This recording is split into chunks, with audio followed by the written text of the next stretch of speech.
كل ذكرى حلوة في القلب لها مكان، زي كل الذكريات، بس أحلى الذكريات هي ذكرى الزوج. مهما بعد عني هو بعيد.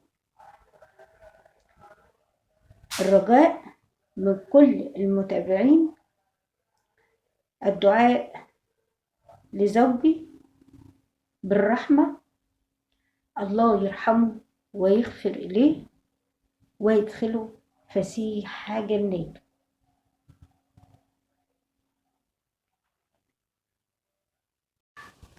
السلام عليكم ورحمة الله وبركاته. أعزائي المتابعين والمشاهدين، أهلا بكم في قناة الملكة سوسن نضارة. كل ذكرى حلوة في القلب لها مكان، والنهاردة بنتكلم عن الذكريات الحلوة اللي بتعيش جوانا لما يفوتنا حد ونبعد عن ناس، لكن بيبقى ذكرى حلوة جدا هي اللي بتبقى باقية في حياتنا، نبعدش عنها أبدا. هي الذكرى الحلوة اللي هتكون باقية وخالدة طول الحياة.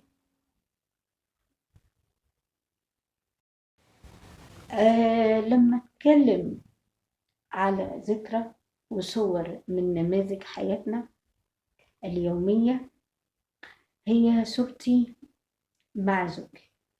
لما أقرب كده الكاميرا، سيادة اللواء صالح فرج سالم عقيل، إنسان محترم طيب جدا، كريم الخلق، طاهر، عفيف النفس. استفاد منه كتير بكل حاجة. نقرب كده الكاميرا، هي دي صورتي معاه اللي في بداية حياتنا. دي صورتي معاه في بداية حياتنا قبل ما نتجوز. بعد كده الجواز يعني هقول لكم بقى، ماشي. دي في الأول خالص. طبعا ربنا يرحمه ويغفر له ويدخله فسيح جناته. طبعا مش قادرة أقول لكم على أن أنا فقدت أغلى حاجة في حياتي، بس إحنا أمانة على الدنيا. محدش أبدا يقدر يتكلم في إن ربنا لما بيسترد الأمانة أو بياخدها يقول مثلا لأ، إن إحنا كلنا أمانة على الدنيا. دايما المؤمن يكون عارف كده إن إحنا مرجعنا لله وحده سبحانه وتعالى، هو اللي دايما باقي. دايما إحنا عارفين ربنا ونحمد ربنا على كل شيء. من الصور الجميلة برضك اللي خدناها في أول لقطات حياتنا هي صورة طبعا صورة زوجي في بداية حياتنا. شوفوا، كان إنسان راقي جدا جدا جدا، ذوق جدا جدا، لا يهم فلوس ولا يهم الكلام ده، مثقف جدا، متعلم تعليم عالي، اللي هو حاجة فوق الخيال. بتهيألي يعني كل زوجة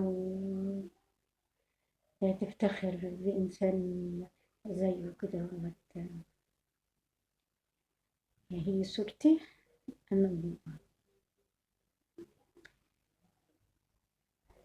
الرجاء منكم الدعاء والمغفرة لزوجي الكريم،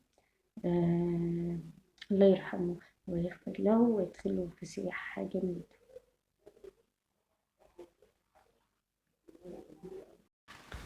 تعالوا نتكلم كمان على الصور الباقية.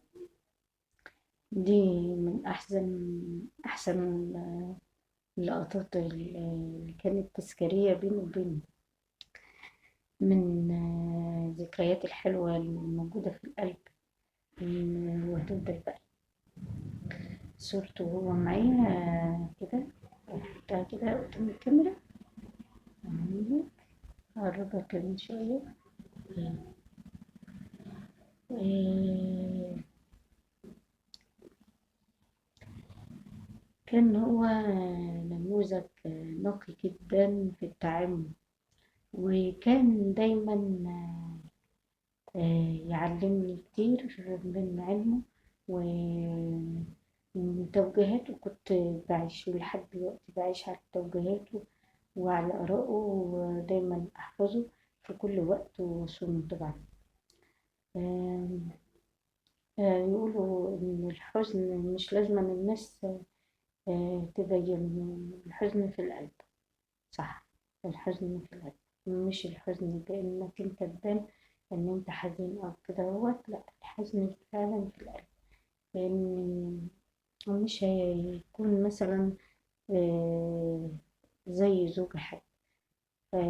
لما أخذ كل واحد عنده زوجه حلو جدا، والناس كلها عندها أزواجها حلوة جدا، وكل واحدة عندها زوجها غالي جدا جدا، عمل لها كل حاجة، عمل لها بيت جميل، عمل لها حياة حلوة، وسندها وهي حتى مش هو مش موجود، كان سندها ومش بيبعد عنها، وعامل حساب إن في يوم من الأيام إن هو لو توفى إن هو يسترها دنيا وآخرة. شوف الصورة تاني، دي صورتي معي.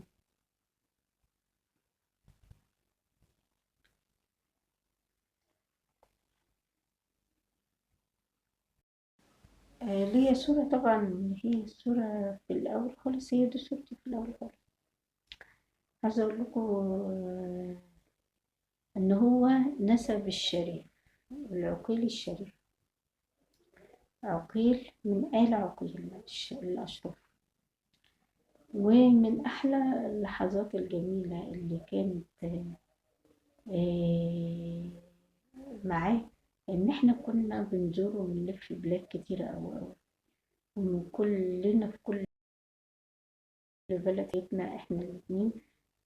أحلى حاجة نزور كل بلد.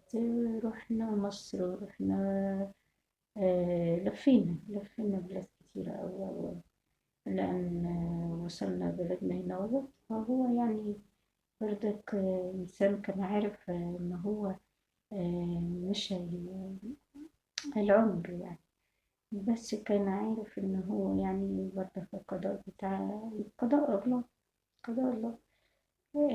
وكان دايما يقول لي الدنيا يعني فانية، وبعدين حاجة واحدة اللي بتبقى هو عمل الإنسان. فكنت أنا جديرة جدا باحترام زوجي. هو ده الجديرة لآخر يوم في حياتي. وخالد مخلد، مفيش زي ما قالت أم كلثوم كده، مفيش زي اتنين في الوقت ده. وهو فعلا كان أب وأم وأخ وسند وحب وصاحب وصديق وكل حاجة. كان بلسم، كان يراعيني وياخد باله منه، عمره ما سابني، وعرفان إن له بالجميل دايما، عمري ما أنسى جميله ولا فضله خالص. وهو وصلني لأعلى حاجة بإن هو عمل لي بيت جميل جدا، وكان هو زوجي الحبيب. تعالى أخد معاكم كده صور تذكارية حلوة مني أنا هو. كانت الصورة دي من صورة، دي صورة تذكارية كانت جميلة جدا، لأن هو كان بيحبني جدا جدا لأبعد الحدود. كان يحميني حتى من أي حد، ودلوقتي برضك حميني من أي حد، وسترني من أي حد، من أحلى لحظات حياتي هي الصور الجميلة دي. تعالوا نشوف صورة تانية. دي صورتي معاه، دي صورتي مع زوجي حبيبي. آه، صدفة عمري وحياتي كلها هو جوزي. طبعا بدعو له بالرحمة والمغفرة، وأتمنى كل المتواجدين أن يدعوا له بالرحمة والمغفرة ودخول الجنة بإذن الله، لأنه هو كان إنسان طيب جدا جدا، فيما معناه أب وحنين. ست اللي هو إنسان بمعنى إنسان، وكان دايما حريص كل الحرص على صداقة الناس، بإن هو بالود ويساعدهم في كل وقت.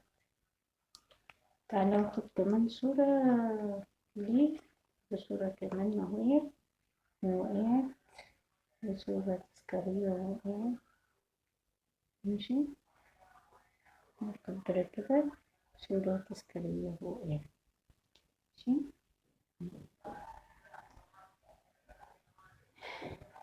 صورة منه، أحلى صورة. ست اللي هو إنسان بمعنى الكلمة، راجل جنتي رقيق جدا، وذوق طيب، خلوق، محترم، عالي، رفيع، من الأشراف، نسب الأشراف. وأنا أفتخر بزوجي الحبيب، أفتخر بيه كل الفخر لزوجي. الصورة التانية، تعالوا ناخد صورة كده، صورة كمان. ماشي،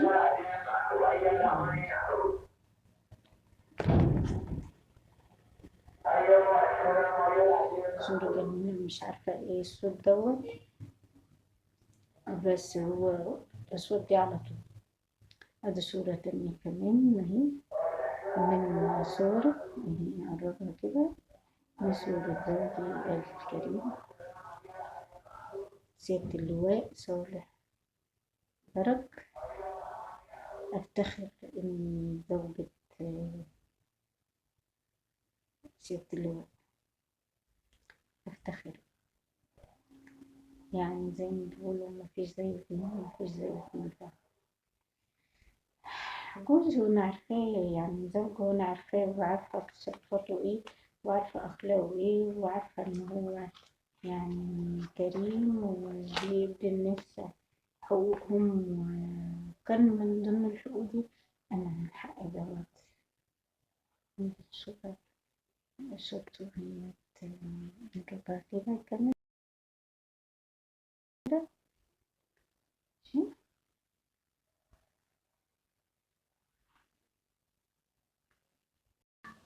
شكرا لكل المتابعين والمشاهدين على حسن استماعكم، ولكم مني وافر الاحترام. كانت معكم الشاعرة والأديبة سوسن النجار، والسلام عليكم ورحمة الله وبركاته.